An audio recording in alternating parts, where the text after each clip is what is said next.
Hi, I'm Captain Mark Lyles. I'm here in my American citizen capacity, not as a uniform officer of the Navy.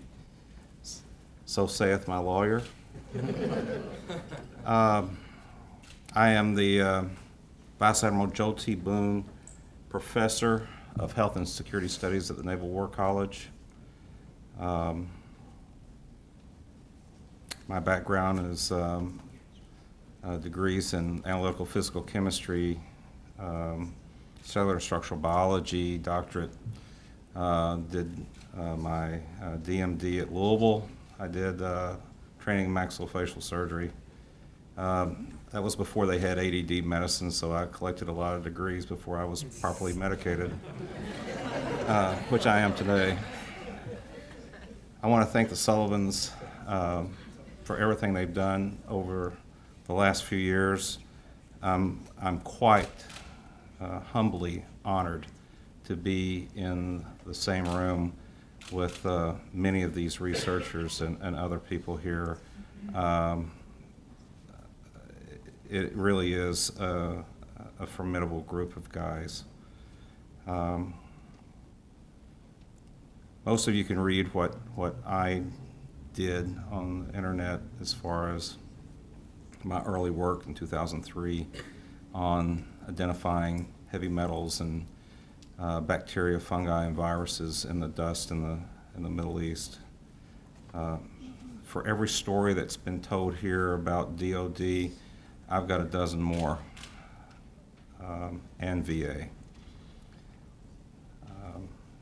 I saddle a fence between what I can talk about and what I can't talk about, because what I can't talk about would surely land me in jail, and so I don't want to do that. My wife's pretty sure she doesn't want me to do that either.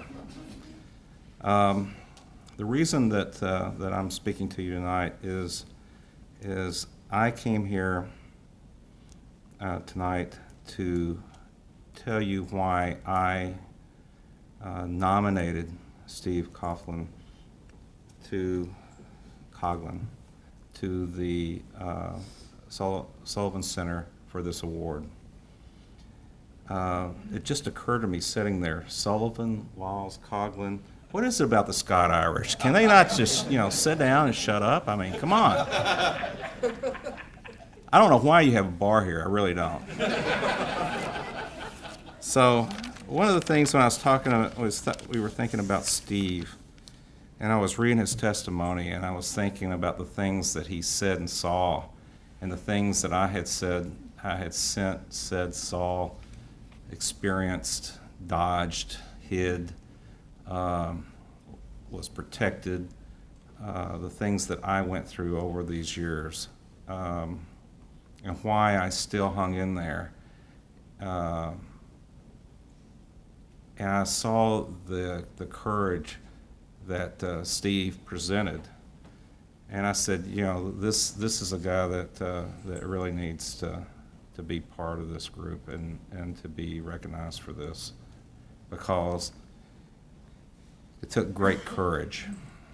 And the definition of courage, believe it or not, is moral strength to venture, persevere, and withstand danger, fear, and difficulty. When you are threatened with your job, with your profession, with your integrity, it takes great courage to stand up and say, I will not die. I will not fail against the dying of the light. I will not go empty into that good night. While looking up and thinking about what Steve went through, I was reminded of a quote from Abraham Lincoln when I had some really, really hard times within the Navy, and I thought my career and life and everything was going to come to an end. Someone passed this along to me, and I'd like to read it for you now. It was a statement and a quote from Abraham Lincoln. He said, "I desire so to conduct the affairs of this administration that if at the end I have lost every other friend on earth, I shall at least have one friend left, and that friend shall be down inside of me." That got me through some really hard times. When you're the only one there that really believes in yourself, and that's the only person you have to be true to, that's real courage. And so that's why I nominated Steve for this award.